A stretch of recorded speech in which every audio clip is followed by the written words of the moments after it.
Hi guys! So ito po ang Toyota Zenix na hybrid. I-discuss ko po sa inyo kung ano po ang features na meron po sa kanya. Let's go! So yun guys, dito po sa seats, automatic na po siya. Ayan. So pag forward mo siya, automatic forward na rin po yung upuan. Then yun, nare-recline na rin po siya using this one. Meron na rin siyang paddle shifter. Paddle shifter, minus, and plus. Push start button na. Electronic ang kanyang handbrake. Yan, electronic. And then, available na rin po ang brake hold. So, gagana lang po ang brake hold kapag po tayo ay naka-seatbelt. Okay, for safety purposes. For charging, available na po ang Type-C, tsaka po yung USB Type.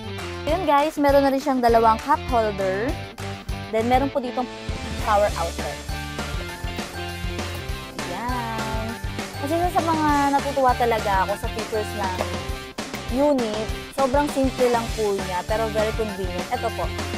Yan.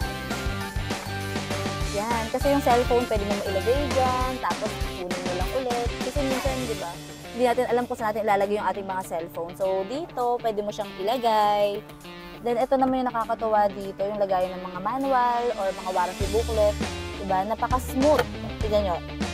Bubuksan ko po ulit. O, diba? Napaka-smooth lang niya. Tapos, dito naman po, pag in-open natin, ayan, napakalaki po ng space para sa mga bagay na pwede natin ilagay. So, pag ganito ang open niya, para madali pong makuha ng driver kung ano yung kanyang gustong tuloy. Then, makikita nyo na rin po, si hybrid ay naka-leather seat. Yan. Very classic po yung design ng kanyang leather seat. Kuha na guys. Speaker. Yan. Tapos meron na rin pong mirror. Kapag ka naka-stop, pwede natin gamitin ang mirror po dito. Yan. Meron siya sa driver. Then available din po siya sa passenger. Ayan. Meron po siyang ilaw. Hindi lang siya natin mag-work ngayon kasi hindi po nakakabit yung battery. Pero may ilaw po siya every time na ibababa po natin itong para makapagsalamin. Punta naman natin ngayon yung second row. Let's go! So yun guys, mapapansin po natin na dalawa po yung kanyang captain seat. Yan, mga automatic na rin po yung pag-recline po ng upuan. Siyempre po yung mga pindutan.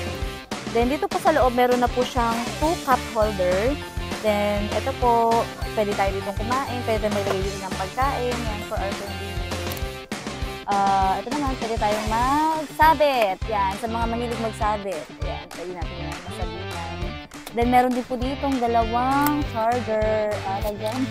Type-C. Tapos, itong may control na rin tayo sa aircon.